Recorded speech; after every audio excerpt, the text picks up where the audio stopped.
아멘.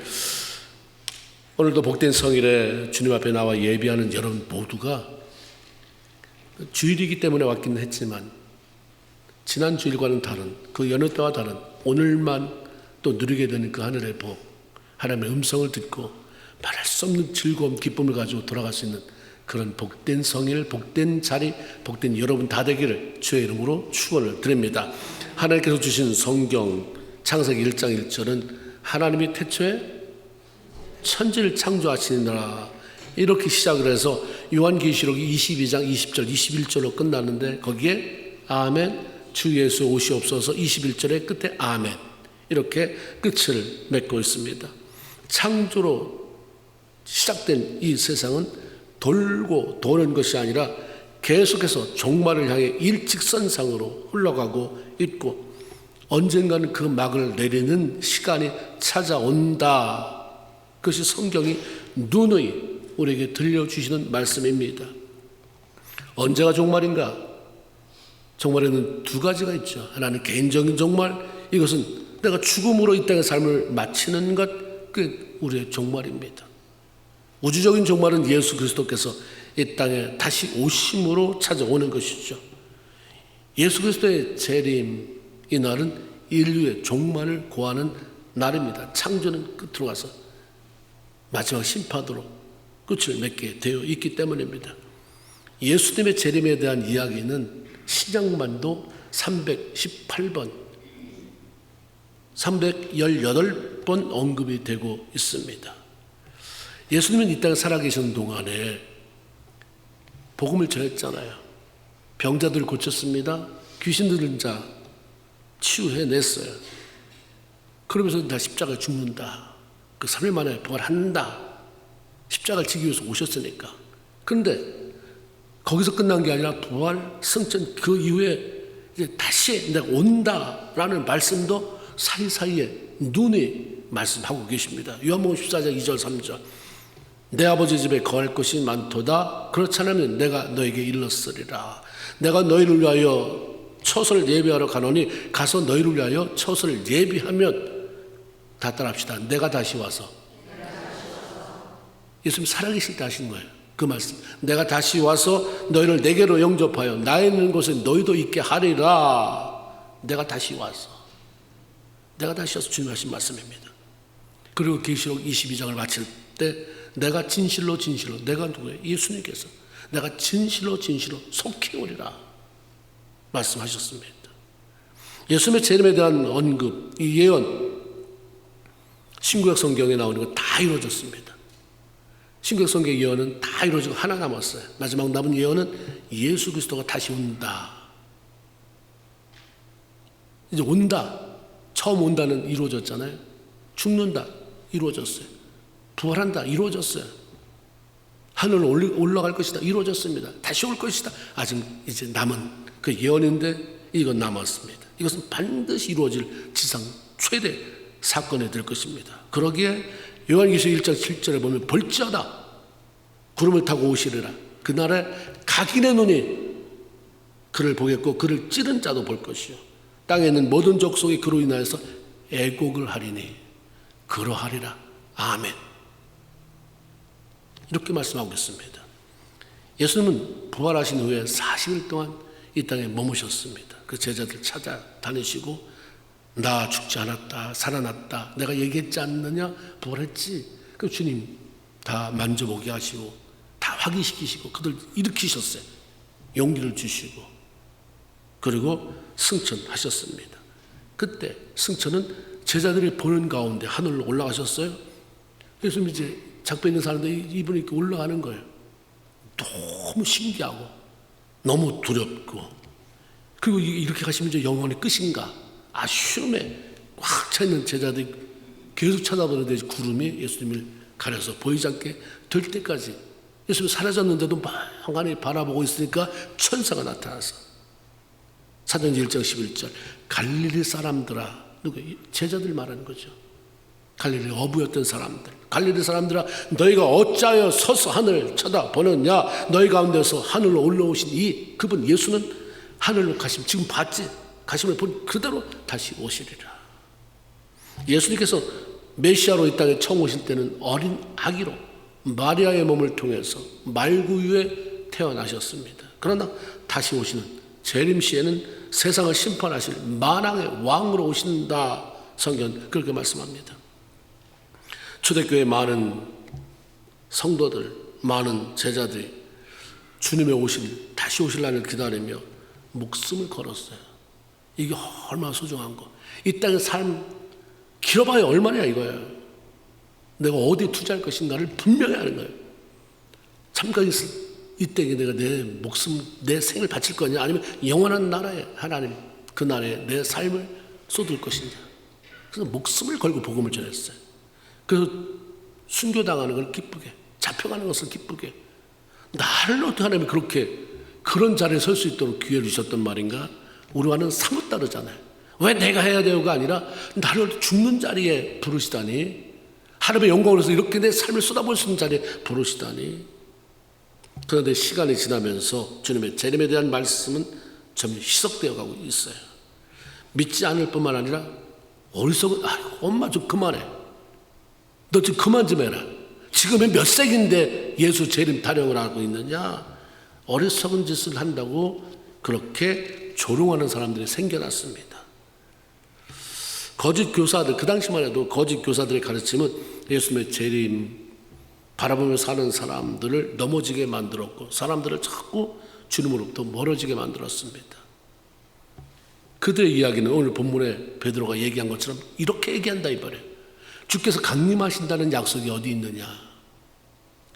세상은 옛날이나 지금이나 뭐 변한 거 있어? 특별히 달라진 거 있어? 없는데 왜 이렇게 호들갑이냐. 그리고 주께서 오실 거면 벌써 오셨겠지. 벌써 오신다 몇 년이 지났는데 아직까지 안 오시냐. 없다. 없는데 없는 것 가지고 저렇게 하니 어리석도다. 너 현혹되지 말아라. 거짓 교사가 이렇게 얘기하는 거죠. 이것은 오늘날 신앙생활 하는 사람들 교회 안에도 팽배 있고 만연되는 그런 생각들입니다. 사도 바울이 재림한 지가 언젠데, 베드로가 재림한 지가 언젠데, 몇천 년이 지났는데 아직도 말세 타령이냐. 그때는 사회 전반적으로 국가적으로도 다 교육 수준이 낮아서 그렇게 말하면 그런 줄 알고 현혹됐겠지만, 오늘날 21세기에 사람들의 교육 수준이 얼마나 높아졌는데 그런 것 가지고 협박을 하냐라고 말을 하죠. 세상에 성경을 사랑하라, 용서해라 이런 말도 많은데 하필이면 그런 거 다 빼놓고 왜 자꾸 재림에 대한 얘기를 하느냐. 사람들은 예수님의 재림의 시기가 더뎌지는 것, 그것을 곧 안 오신다, 그런 건 애초에 없었다라고 묵상을 하려고 들죠. 그런데 베드로는 예수님의 시기가 더뎌지는 이유에 대해서 두 가지로 말씀합니다.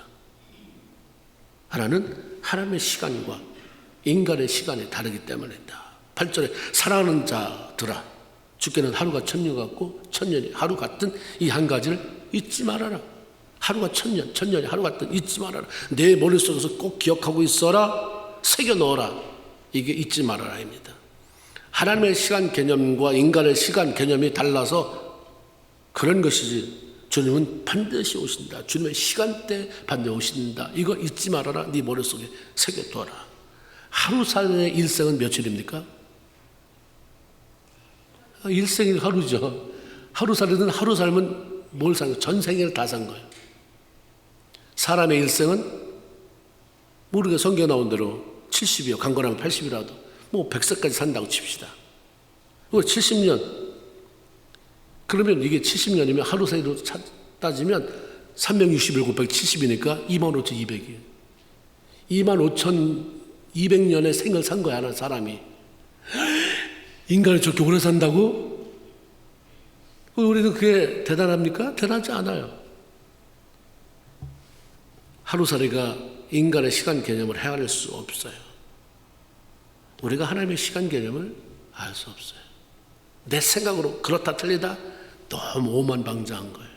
지금은 굉장히 똑똑한 것 같죠. 내가 변론을 일으키고 아니야, 주님 어디 계셔? 안 계셔. 제일 웃기는 소리 마라. 그런데 현혹되지 말아라.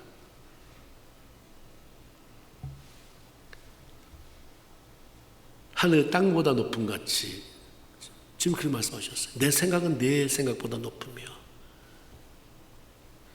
자꾸 그 하나님을 끌어내서 내 속에 집어넣으려고 하지 마세요. 성경이 다 이해가 되고 하나님 다 이해된다면 그분 하나님이 아니에요. 내 속에 제한되는 하나님이 어떻게 하나님일 수 있습니까? 그리고 우리는 하나님을 내 속에 꾸겨서 집어넣고 내가 하고 싶은 대로. 하나님 안 하실래요? 왜 안 하십니까? 나 오늘 기분 나빠서 못합니다. 안 합니다. 그러니까 그 하나님은 절대적으로 나한테 지배받는 하나님. 그 하나님이 내 인생을 어떻게 변화시킬 수 있는가? 나를 어떻게 성장시킬 수 있는가? 그러니까 우리가 성장이 안 되는 거예요. 성장이 안 되는 사람 하나님을 제한시키니까. 근데 하나님 앞에 내가 제한을 받을 때 거기에 놀라운 일들이 일어나게 됩니다.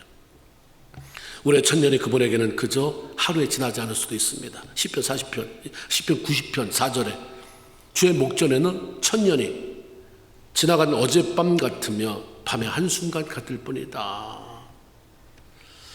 주님은 다시 오시는데 여러분의 계산법이 아닌 하나님의 정하신 때에 반드시 오십니다. 또 하나, 왜 예수님의 재림이 더딘가? 죄인들을 사랑하신 하나님의 사랑 때문이다. 9절에 주의 약속은, 다시 오시겠다고 하신 약속은 어떤 사람이 더디다고 생각하는 것처럼, 그렇게 말하는 것처럼 더딘 것이 아니라 오직 왜 그러냐? 주께서는 너희를 대하여 오래 참으사 아무도 멸망하지 않고 다 회개에 이르기를 원하시기 때문이다. 만일 예수님이 벌써 오셨다고 한다면 예수 모르고 회개할 기회를 모른 채 영원한 소망 없이 죽어갈 사람이 많잖아요. 30년 전만 했어도 내가 어떻게 예수를 알았을까? 교회 다녔을까? 그때 예수님이 안 오시길 얼마나 다행인가. 이럴 사람이 수도 없이 많잖아요. 예수님이 진작에 왔으면 망할 사람, 기다리는 사람도 많죠. 계시록에 보니까 순교당한 사람이 예수님 왜 빨리 안 오십니까? 왜 안 가셔서 세상을 심판하지 않습니까? 왜 우리의 핏값을 신원하지 않습니까? 주님의 재림을 기다리는 사람도 많지만 아직도 주님 재림하기 전에 예수를 만나야 될 사람이 너무 많으니까 하나님 기다린다 이 말이에요. 그들이 죽는 걸 원하지 않기 때문에, 모든 사람이 회개하고 구원에 이르기를 원하는 하나님의 사랑 때문이다. 그렇처럼 망하니까 지옥 형벌, 다시는 소망이 없는 지옥 형벌에 떨어지니까. 그러면 예수님이 다시 오시는 게 지쳐야 되는 것은 더딤이 아니라 한 사람이라도 더 구원받기를 원하는 하나님의 사랑의 기다림이고, 그것은 배려인 것입니다. 요한복음 3장 16절에 보면 하나님의 세상을 이처럼 사랑하사, 세상의 모든 사람을 그렇게 사랑했다는 거예요. 어느 누구도 제한 두지 않고 다 사랑했어요. 다 사랑했다는 거지, 자녀 되는 것, 구원받는 것은 사랑했기 때문에 다 받는 게 아니라 사랑해서 독생자 예수를 보내서 그 예수를 내가 모셔드리는 사람만 구원받는 건데, 이런 주님도, 이런 하나님도 그 사랑은 계속되지 않는다. 무조건 삼아주고 기다리는 것이 아니라 정한 때가 있다. 끝날이 온다. 때가 되면 공의의 하나님께서 심판하시는 날이 반드시 도래한다. 그러면 예수 그리스도께서 제 이름으로 인해서 이 땅에 종말이 찾아오는 때는 언젠가? 첫 번째는 예수 그리스도의 재림의 날은 아무도 모른다는 게 정답이에요. 마태복음 24장 36절. 그러나 주님 오시는데, 그러나 그날은 그날과 그때는 아무도 모르나니 하늘 천사도 모르고 아들 예수도 모른다. 오직 아버지 하나님만 아신다. 예수 그리스도의 재림은 왜 하나님 이렇게 비밀로 붙이셨을까? 우리 모르죠. 하나님만 아십니다. 그러나 성경은 그 정확한 날, 몇 년, 몇 월, 며칠은 모르지만 그때가 다가오면 종말 현상, 다시 말하면 사인이 나타난다. 심пт이에요. 어디가 아프면 그런 증세가 나타나잖아요. 어떤 증세가 나타나서 왜 그렇지? 자꾸 몸이 가렵고 눈이 황달게 가지고 그래서 갔더니 어떤 분이 모르는 거죠. 병원 갔더니 간이 나빠서 그렇다라고 진단을 받았대요. 간이 나쁜 건데 난 모르고 심пт, 그렇죠? 심пт이 그렇게 나타난 거예요. 막 몸이 가렵고 막 그렇게. 성경도 마찬가지예요. 주님이 가까이 올수록 그 심пт이 나타난다. 증상이. 예수님은 그 사인은 이렇게 나타난다. 많이 알려주셨어요. 누가복음 21장 10절 11절에 또 이르시되 민족이 민족을 나라가 나라를 대적하며 일어나겠고 곳곳에 큰 지진과 기근과 전염병이 있겠고 또 무서운 일과 하늘로부터 큰 징조들이 있으리라. 인류 역사 속에 전쟁이 없었던 때가 언제 있습니까? 지진과 기근과 전염병 늘 창궐해 있었어요. 그런데 이걸 종말의 심템이라고 하시는 것은 점점 이런 현상이 전과를 비교할 수 없을 정도로, 어떻게 사람이 손써볼 수 없을 정도로 엄청난 파괴력과 두려움을 가지고 우리 앞에 다가온다라는 말씀입니다. 우리는 그럴 때에 그런 모든 것들을 주님이 가까이 다가오는 소리, 주님의 다가오는 소리로 듣고 봐야 한다는 것이죠. 이런 현상을 보내시는 것은 두려워하라, 무서워라가 아니라 지금의 삶에서 돌이켜라, 그걸 준비하라는 하나님의 그런 사인인 것입니다. 성경은 예수님이 언제 오신다고 그래요? 어떻게 오신다고 그래요? 도둑같이 온다고 그래요. 오늘 본문 10절에도 보면 주의 날이 도둑같이 오리니, 도둑은 대낮에 안 옵니다. 누가 도둑이 대낮에 남의 집 털겠어요? 요즘 그런 경우도 간혹 있지만 보통적으로 도둑은 밤에 들어와요. 사람이 잠자고 있을 때, 어두운 밤, 잠들어 있는 밤, 어둠 틈타서 들어옵니다. 세상에 죄의 어둠으로 가득 차 있고 사람들이 그 안에서 헤어나오지 못할 때 주님이 도둑처럼 오신다는 말이에요. 그러나 사도 바울은 거기에 또 반대로 말씀해요. 데살로니가전서 5장 4절에 형제들아 너희는 어둠에 있지 않으며 그날이 도둑같이 너에게 임하지 못하리니. 안 믿는 사람, 세상에 취해 사는 사람들에게는 도둑같이 오지만 하나님 안에서 세상에 취하지 아니하고 빛 대신 주님 안에서 깨어서 준비하며 살아가는 성도들은 재림이 도둑처럼 오지 않는다. 알게 온다. 알고 지금 나 간다. 그걸 느끼게 만들고, 그래서 막 몸이 반응하고 삶이 반응해. 아, 이러면 안 되지 내가. 그치? 자기가 몸이 반응해요. 아, 너 이렇게 살아도 되나? 너 너무하는 거 아니야? 예수 믿고? 너 명목상의 크리스찬 아니야? 단지 이름만 붙어있는 크리스찬 아니야? 내가 준비되어 있는가? 그런 사람이 깨우기 시작하고, 그러면서 내가 이제 준비가 되는 거죠. 그런 사람들은 시대를 분별해요. 주의 재림이 가까움을 보고 느끼며 준비하게 되는 거죠. 또 하나는 종말 때 현상은 주님께서 노아의 때와 같다, 롯의 때와 같다. 롯을 생각해라, 노아를 생각해라. 그때는 똑같은 일이 벌어진다는 거예요. 누가복음 17장 26절 노아의 때에 된 것 같이 인자의 때, 인자가 오실 때, 재림의 때도 그러하리라. 그리스도께서 다시 오실 때는 노아가 있었던 그 시대와 똑같은 사회적 현상이 벌어진다. 그때가 어땠는가? 마태복음 24장 37절 39절 노아의 때와 같이 인자의 임함도 그러하리라. 홍수전에 노아가 방주에 들어가던 날까지 사람들이 먹고 마시고 장가들고 시집가고 있으면서 홍수가 나서 저희를 다 멸하기까지 깨닫지 못하였으니 인자의 임함도 그러하다. 그 날까지 하나님께서 노아 시대에 세상이 너무 죄가 꽉 찼다 그랬어요. 소망이 하나도 보이지 않았을 때에 그 세상을 심판하기 위해서 노아를 하나님이 선택하셔서 배를 만들게 하셨습니다. 근데 베드로전서 3장 20절에 보면 그들은 전에 노아의 날 방주를 예비할 동안 하나님이 오래 참고 기다리실 때에 복종하지 아니한 자. 이 말씀을 하나님이 전하라고 해서 노아가 전한 게 있다는 거죠. 꾸역꾸역 방주가 배만 만든 게 아니라 방주를 만들면서 하나님의 말씀을 전하는 거예요. 복음을 전하는 것입니다. 근데 불순종, 그러니까 하나님 앞으로 돌아오라, 죄로부터 돌아오라고 하고는 초청이에요. 근데 불순종한 거죠. 말을 안 듣는 거예요. 하나님은 비를 홍수 심판을 위해서 쏟아붓기 시작을 했습니다. 근데 7일 전까지만 해도 방주 문을 하나님 열어놓으셨어요. 계속해서 열어놓았어요. 그래서 물론 짐승이 들어가고 이제 그걸 준비시켰지만 하나님은 지금이라도 수십 년 동안에 방주를 준비하면서 복음을 외쳤지만 그때 좋아. 너 그때 반응 안 보였어? 그래 이제 앞으로 7일인데 그런 말씀 안 하셨죠. 7일이라는 얘기는 지금까지도 아직 유효하다. 들어와. 아니에요. 사람이 관심이 없어요. 누구도 반응을 보이지 않았습니다. 결국 방주 문은 닫혔습니다. 그리고 7일 후에 자신들의 경험, 지식, 상식을 초월한 비가 내렸어요. 이건 비가 아니라 물이 쏟아졌어요. 물이 위에서 쏟아지고 밑에서 솟아 올랐다고 성경은 말합니다. 여러분의 경험, 지식, 그게 그게 뭐 대단한 겁니까?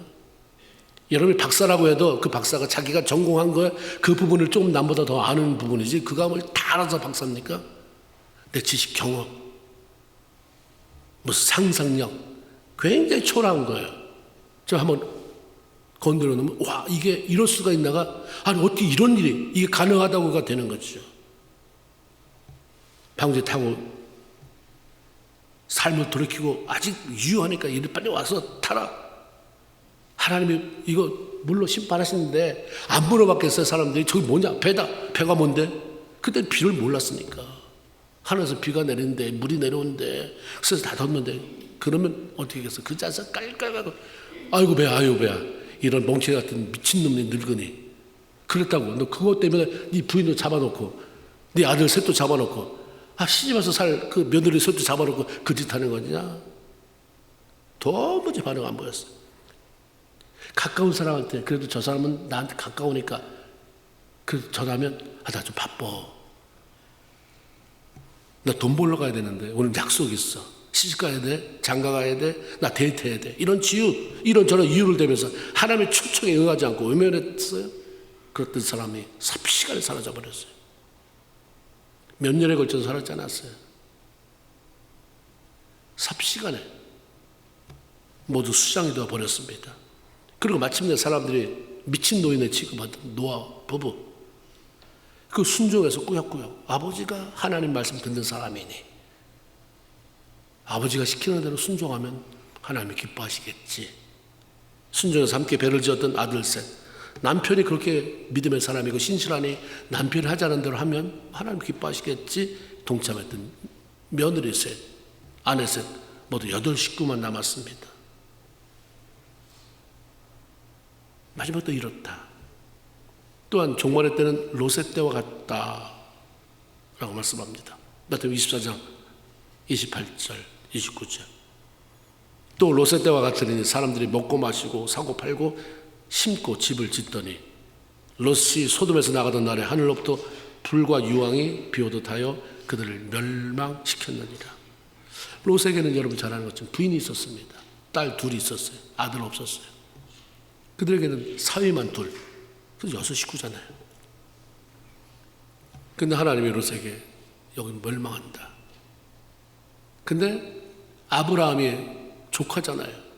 떨어져 살지만 하나님 앞에 그 얘기를 들었어요. 그 아는 사람은 아는 거예요. 그때나 지금이나 하나님을 갈망하는 사람에게는 알려주잖아요. 이렇게 깨닫게 해요. 느끼게 해요. 그래서 얼마나 중보합니까?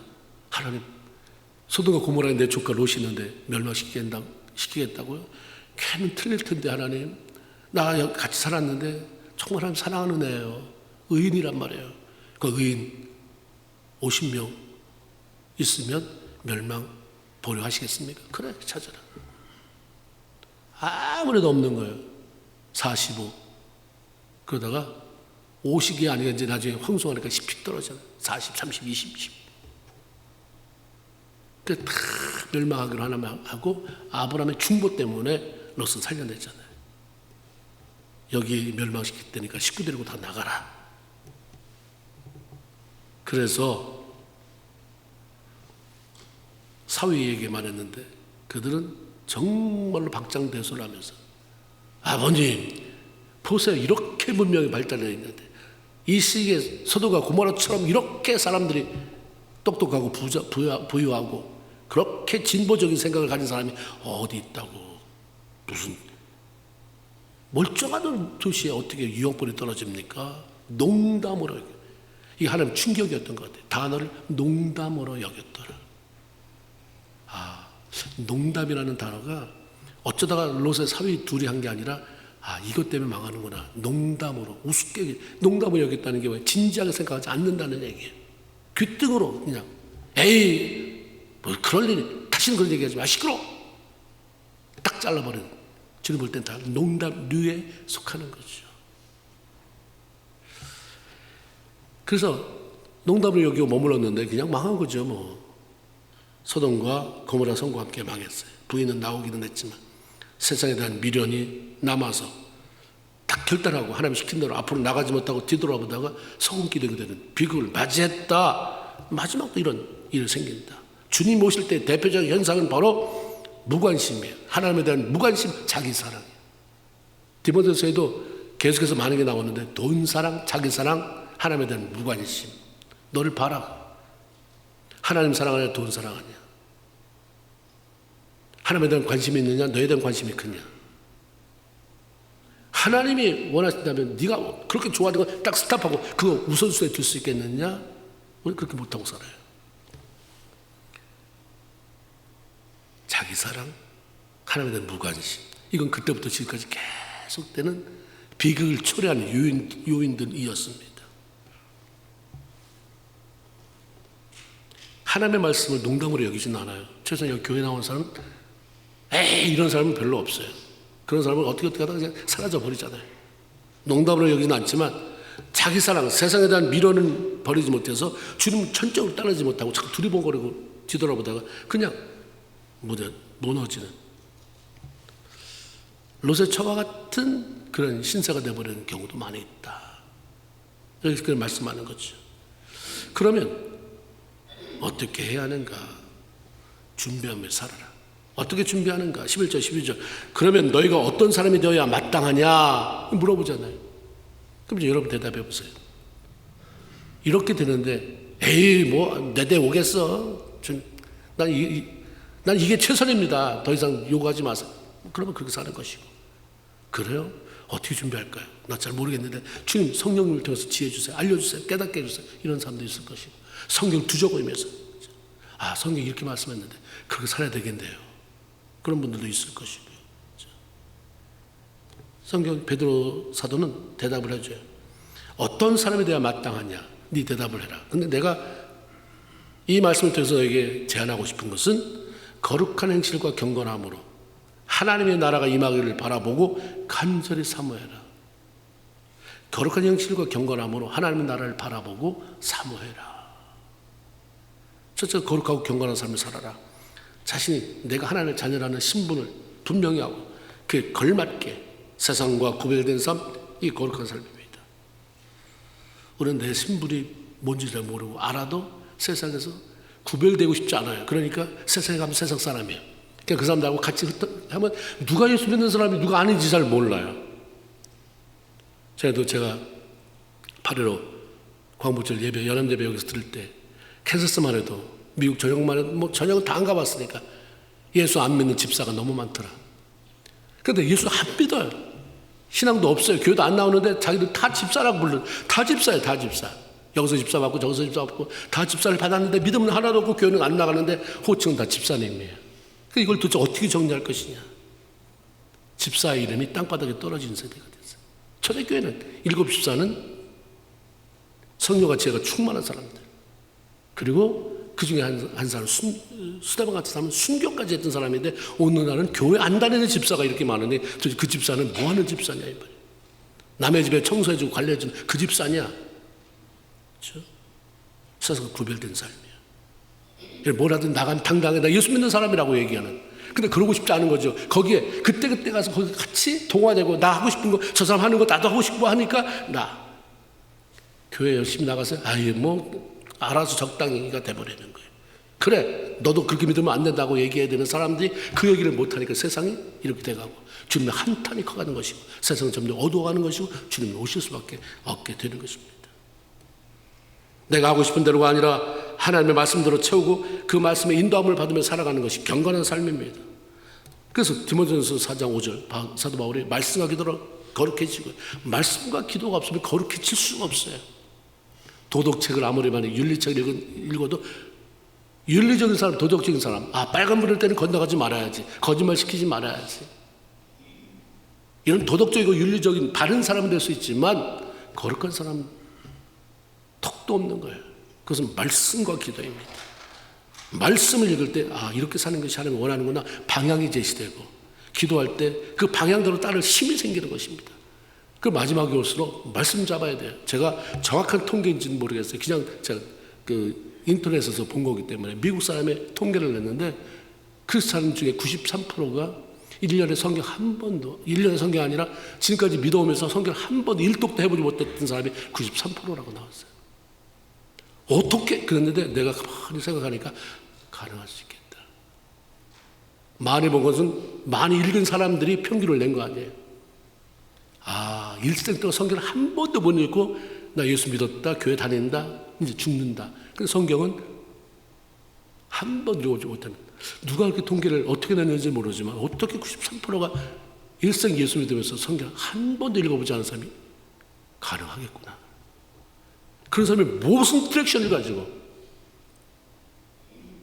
무슨 디렉션을 따라서 어떻게 준비가 가능할까? 그건 불가능한 것입니다. 그래서 마지막에 갖고 올수록 우리가 해야 될 것은 인터넷에서 너무 정보 얻기, 얻는 걸 급급하지 말고 인터넷 통해서 은혜를 받는다고 쳐도 일단 내가 성경 안 읽으면 다 덮어버리고 일단 우선이 성경 읽어야 돼요. 성경 읽어야지. 성경 안 읽고 여기 들어가서 이 사람 설교 조금 간증 조금 저것 조금 다 좋은 거예요. 그러나 중요한 것은 성경 읽고 성경 통해서 나에게 직접적으로 주는 감동을 받아야 돼요. 성경 안 읽고 다른 거 하지 마세요. 다 덮어버리세요. 일단 성경을 읽어야 돼요. 우리가 평생 예수 믿었는데 한 번도 읽은 적이 없다.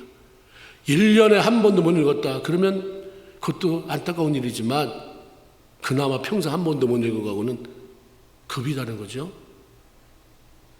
말씀과 기도로 거룩해 지는 삶. 이거 추구해라. 나는 바라봐라. 영어 우리가 look forward to. 기대해라. 무엇을 낙으로 삼고 기다려라. 바라봐라. 주님이 다시 온다는 것을 기쁨으로 소망을 가지고 기다려라 라고 하는 뜻입니다. 기다리는 사람은 준비해요. 오늘 친정엄마가 온다고 했는데, 친정아버지가 오신다고 했는데, 오늘 누가 오신다고 했는데, 여기 목사님 새로 오신 분이 있어요. 순복음교회. 그분이 그러는 거야. 목사님 한국에는 지금도 성도들이 목사님이 신방 온다고 한다면 다 대청소를 한다는 거야. 갓단도 다 뜯어서 팔고 다 빨고 이렇게 해가지고 그 다음에 신방을 예수님이 오시는 것처럼 만든다는 거예요. 그렇게까지는 아니지만 누군가를 기다리면 준비를 하잖아. 그 사람이 귀하다고 여기는 것만큼 그 사람 와도 돼. 아무 때나 들랑달랑 하는 사람이 아는데 뭐 그런 게 쓸고 닦고 하겠어요? 이번엔 너무 귀한 분이다. 오늘 오시면 또 언제 올지 몰라. 그러면 철저히 준비하겠죠. 재림, 우리 인생에서 가장 소중한 분, 한 번만 딱 오시는 그분이 오신다고 하니까 어떻게 준비를 안 할 수 있겠습니까? 준비는 깨어있는 사람만이 할 수 있는 거예요. 깨어있다고 하는 것, 정신 차리고 사는 것, 자각을 하고 사는 것, 자각. 로마서 13장 11절 또 너희가 이 시기를 알거니와 자다가 깰 때가 벌써 되었으니 이제는 우리의 구원이 처음 믿을 때보다 더 가까웠다. 우리의 구원 이미 예수 믿고 구원 받았잖아요. 여기 구원은 예수 그리스도의 재림으로 말미암아 들림받는 그 시간이 점점 가까이 오고 있다라고 하는 얘기예요. 이 시기를 알거니와 너 알지? 나는 아는데 자다가 깰 때가 바로 됐다 말씀해요. 우리 주님의 재림에 가까운 지금은 자다가 깰 시기고 우리 삶을 좀 정리해야 될 때예요. 그리고 준비를 해야 될 시간입니다. 어떤 분이 그런 간증을 해서 제가 이 말씀을 드리는 거예요. 자기가 꿈을 꿨다는 얘기를 하는 거예요. 너무 생생해서. 근데 주님이 오실 날에 준비하는데 교회를 같이 다니는 목사님이에요. 설교하고 그리고 거기 성도인데 주님이 오시는 그날에 이 성도도 들림이 안 됐고 목사님도 들림이 안 됐어요. 근데 이 성도가 찾아왔잖아요. 목사님이 계신가. 계시니까 얼마나 반갑기도 하고 화가 난 거예요. 막 멱살을 잡고 막 흔들어대면서 당신이 한 번도 이런 일이 있을 거라는 얘기를 왜 안 해줬냐. 첫째는 자기가 왜 성경을 안 읽냐 이 말이에요. 읽으면 다 나오는데. 근데 목사님도 책임 있는 거지. 그렇게 슬퍼 울면서 그렇게 흔들어대는 거예요. 왜 나한테 한 번도 이런 일이 있을 거라고 얘기 안 했냐. 사람들은 참 이상해요. 얘기할 때는 안 들어. 그래? 그리고 정작 그런 날이 오면 왜 얘기 안 하셨습니까?가 되는 거죠. 그래서 저는 분명히 말씀해요. 우리 성도가 모두 깨어서 그날에 들림받고 지금 재림하실 때 맞이했으면 좋겠다는 마음. 그 말씀으로 제가 이걸 준비하고 앞에 기도하고 또 기도하고 물어보고 그렇게 준비를 했습니다. 삶을 정리하는 가운데 우리가 주변을 정리하는 거 필요하잖아요. 주변의 물건을 정리하는 것도 필요하지만 주변의 사람 정리는 굉장히 중요합니다. 예를 들어서 술 마시는 사람과 더불어서 술집에 들락날락하면서 취하면 밖에 비가 오는지 눈이 오는지 불이 났는지 재난이 벌어지고 있는지 관심이 없어요. 취했는데 어디 갈게. 그러다가 망하는 거죠. 같이. 그러니까 깨어 있어라. 정리해라. 사람 정리해라. 그래서 지금은 잘 지내야 돼요. 두루도 잘 지내야 되지만 정말 믿음의 사람, 나를 살려주는 사람이냐,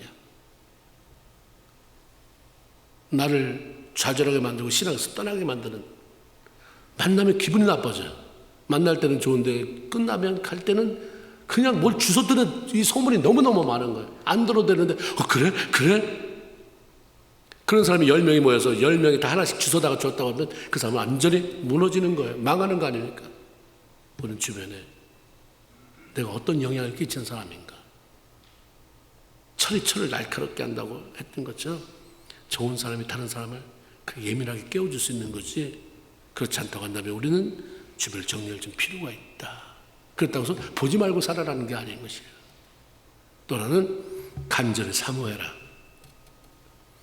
뭘 사모하라는 얘기했어요. 주님 오시는 것을 사모해라. 근데 이게 NIV에는 그 사모하라는 말을 스피드라고 되어 있대요. 스피드. 킹제임스 버전은 헤이스팅.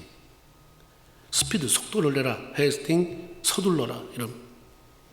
사모한다는 것은 예수님의 오심을 그리워해라. 목말라 해라. 서둘러라. 우리 주님을 기다리면서 그분이 속히 오시기를 기다리는 사람은 더 이상 내일로 미루지 않는다. 스피드를 낸다는 거예요. 주님을 사랑하는데 스피드, 삶을 정리하는데 준비하는데 스피드를 내지 내일 하지 못해. 다음번 내년부터 이렇지 않는다는 거예요. 속히 결단을 하라는 얘기예요. 저 나를 사모해라, 그리워하라. 이런 빈약한 거기에 머무르는 게 아니라 너 속도 내. 너 그렇게 하지 말고 이 정도 아니야. 너 네가 생각하는 거하고는 전혀 달라. 쓰나미가 몰려오는데 속도 내서 도망쳐. 준비해. 여러분, 쓰나미 재난이 몰려오는 거 보면 저기서 오는 것 같은데 삽시간. 저는 옛날에 제가 살던 곳에서 한 30분 걸어가면 갯벌이 있었어요. 그래서 거기서 물이 나갈 때는 물이 쫙 빠져나가면 사람들이 가서 민물 장어도 잡고 우렁도 캐내고 개도. 그 비가 이제 시간이 되면 정확하게 시간 맞춰 놓으니까 딸랑딸랑딸랑 종을 울려요. 막 다 정리돼. 빨리 나오라는 거죠. 그 사람들 물이 저기 오는데 근데 삽시간에 들어와요. 그 죽는 사람? 그럼 많이 봤어요. 물에 빠져 죽는 사람들. 스피드를 내라. 이게 사모함입니다. 사모. 서둘러라. 서둘러서 정리해라. 서둘러서 빈 곳을 채워라. 준비해라. MRD 한이라는 미국의 목사님이 계십니다. 이제 돌아가셨어요. 그분은 원래 의사였어요. 젊은 시절에 알코올 중독에 빠져서 36살에 이미 간이 망가져서 살 가능성이 없다. 의사라고 하는 좋은 직업을 가졌는데 간 다 파손되고 죽을 날 기다리고 있었어요. 그러다가 다른 사람의 전도로 예수를 만나게 됐습니다. 구원받았어요. 병도 치유받았습니다. 그분은 목사님이 된 거예요. 남은 평생 말씀을 가르치며 살았는데 우리가 잘 아는 오늘의 양식의 편집자이기도 하고 그분은 라디오 바이블 클래스의 창립자로 그 방송을 청취한 사람이 140만 명이나 됐대요. 그 당시에. 엄청 영향을 미쳤죠. 그래서 어떤 기독교 목사이면서 그 소설가인 분이 그분이 있던 그 방송국을 방문하고 가보니까 서재를 따로 기념관처럼 마련해 놨더라는 거예요. 쭉 둘러보는데 제가 아주 굉장히 도전을 준 그걸 발견했는데 체코주의 이런 명패 나무에다가 뭐라고 새겨놨는데 가만히 가서 보니까 Perhaps today, 혹시나 오늘 오시려나, 이걸 써놨다는 거예요. 그 평생 이걸 바라보면서 사신 거예요. 이태환 목사님이 귀한 사역을 평생 변함없이 감당할 수 있었던 것은 오늘 오실지도 모른다. 오늘 안 오셨어? 그럼 내일 오시겠지. 오늘 오실지도 모른다. 저를 사모하는 마음으로 준비하면서 살았기 때문에 가능했던 것이다. 이렇게 얘기를 했어요. 그리고 그분이 Left Behind라고 하는 남겨진 사람이라고 하는 책을 쓴 팀 나하야라는 목사님이 방문한 건데 그분이 그걸 보고 너무 감동을 받아서 책을 썼어요. 똑같은 제목을 아마 허락을 받았는지 Perhaps Today, 혹시 오늘 오시려나? 이게 책이 출간됐어요. 매일매일 이렇게 살으라고 하는 권면의 말씀 거기다 쭉 썼더라고요. 한글로도 번역이 되어 있습니다.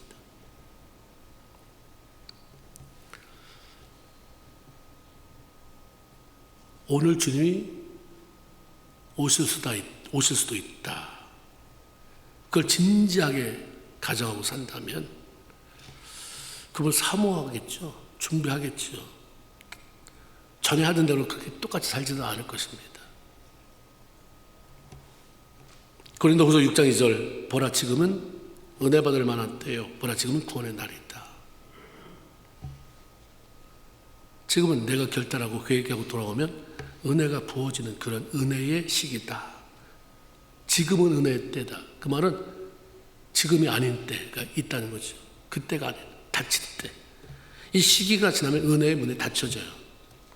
그때는 그렇게 몸부림쳐도 안 되는 그 은혜가 사라지는, 지금은 은혜 시대, 은혜가 사라지는 그런 메마른 척박한 시대가 이제 오기 시작합니다. 영적인 것을 갈구했던 분들은 아실 거예요. 내가 받은 은혜 잊어버리면 얼마나 그게 괴로운지, 그걸 다시 회복하려면 얼마나 몸부림쳐야 되는지, 그래서 다시 회복되면 결코 잃어버리고 싶지 않은 그게 우리 안에 있잖아요. 근데 지금은 은혜의 날이다. 지금이다. 망설이지 말고 미루지 말고 지금 은혜 때에 하나님 앞에 나가라. 히브리서 10장 37절에 잠깐 후면 오실 이가 오시리니 지체하지 아니하시리라. 이렇게 한마디로 툭 던져놨어요. 오신다고 말한 그분이 잠깐이면 오시는데 결국 지체하지 않는다. 곧 다시 오시겠다고 약속하신 우리 주님을 기다리며 내 자신의 삶, 또 주변을 돌아보면서 정리하고 준비해가는, 그렇게 지혜롭게 살아가는 아주 멋지고 복된 성도들 다 되기를 주의 이름으로 축원을 드립니다. 아멘. 기도합시다.